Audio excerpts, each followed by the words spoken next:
I write original Christian rock, and I write a new song every day. I got a new thing.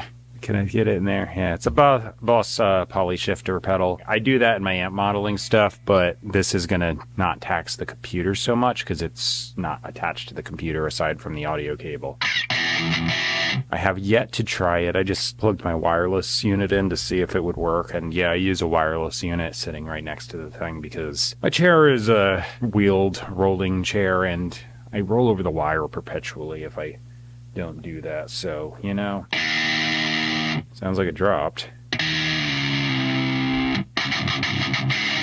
It's working.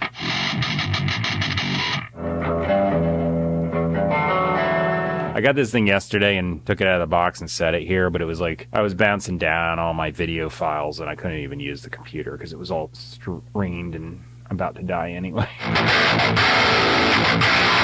So that's with this. Put it back to 0. Here is this. It's almost the same to me. All right. Except this I can use on the other things. Drop my pick. I technically have pitch shifting on my by SFX2 stuff, but it's a couple years old and it's a little more laggy. Where did that go?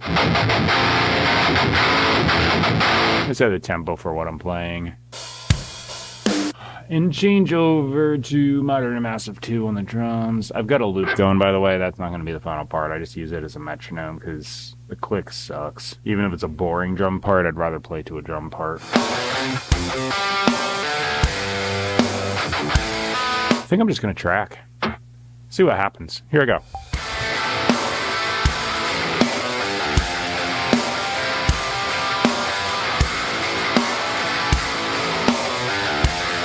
That worked out. I think I'm going to do something that's not usually recommended. I'm going to copy paste that performance. The tapping stuff I did in the verse was kind of sporadic, so I want it to match and be stereo. So Bias has this mixer, and what I'm going to do, that's already a millisecond. I'm just going to go 5. All right, so I'm going to double or duplicate this track and then change this out for this amp. And I am going to do a real overdub quick.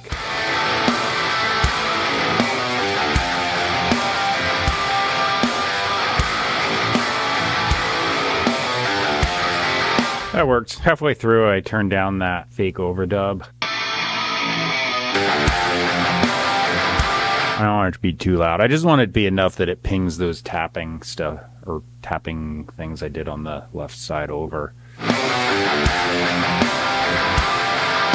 That's good. As long as it doesn't fight the other guitar, I'm cool with it.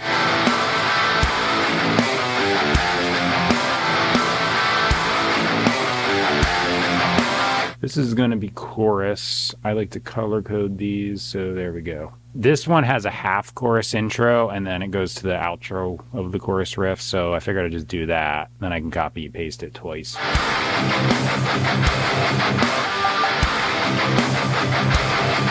was like, why did this sound so bad? Oh yeah, the tuning. I hear my strings, and I'm like, ooh.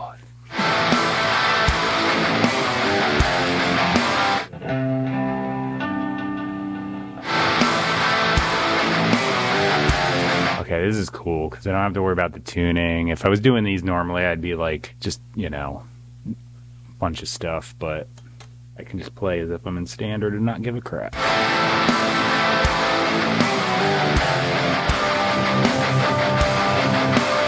Now I just grab these clean tracks, fill out the chorus, and select more stuff than I want.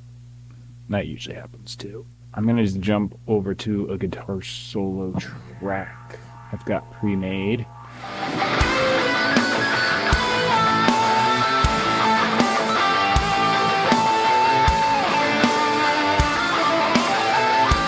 Short solo, but it worked. I'm going to put a bass part down, be right back, and then I'll find out if this sucker tunes the bass down without it sounding like whatever the hell it does. These pitch shifters usually work on the guitar just fine, but when you put a bass in, it's like some kind of weird sound like that underneath. Yeah, it's exactly what it sounds like. It kind of is, though. If this does sound good tuned down, I might still integrate the MIDI bass in the chorus just for consistency with the last couple songs, but then I can start just using this.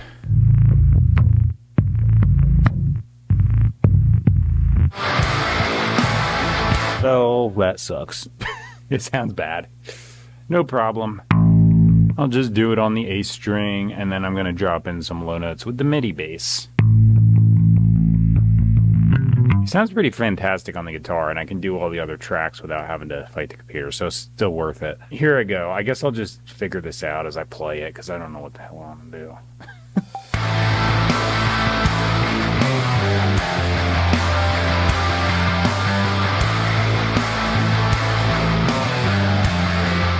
Alright, well, bass is tracked. So if you want to know if the Boss Poly Shifter XS1 sounds good on bass, no. It sounds like a limp fart. There is an answer to this wimpy bass problem in Logic anyway. I'm sure you can do it in other DAWs, but I don't know how to do it in any other DAWs. I'm just going to go into flex time, flex pitch, let this thing track. Now select DAW.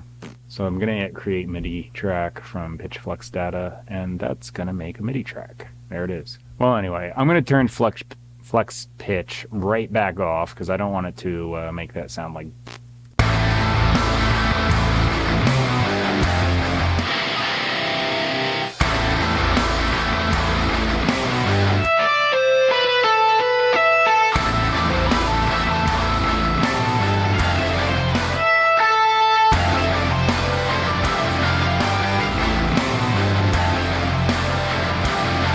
Get rid of the drum loop and go play an actual drum part.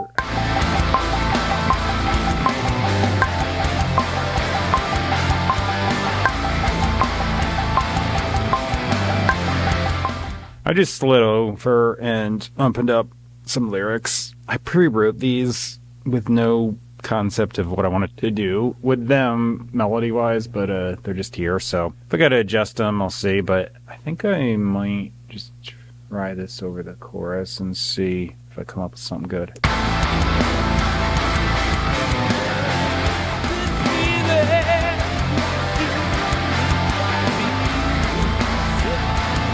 Well, since I'm improvising, I don't really know what's going to happen. I just ended up tagging into the chorus. That's not the right word. I just kind of did a scream thing. I'm probably just going to filter it, so it loses a little bit of oomph and goes underneath the chorus vocal.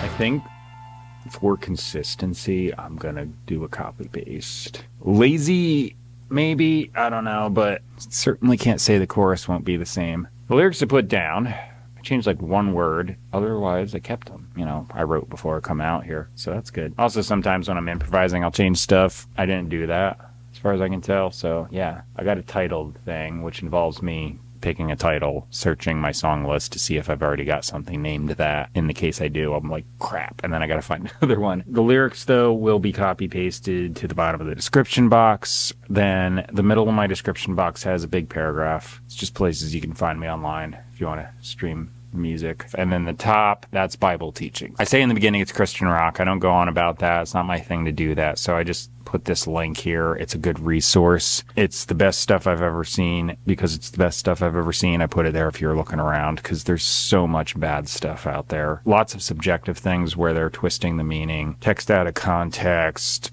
traditional denominational stuff, you name it. But this is a really good example of objective teaching. It's just on point. What does it actually say? What were the writers intending? Grammar translation from the original languages, and then teaching only with no other stuff. So since I think it's a good resource, I throw it in my description box, and if you're looking around, you can check it out. That's it for now. I'll see you tomorrow. Thanks for watching. Here comes the song.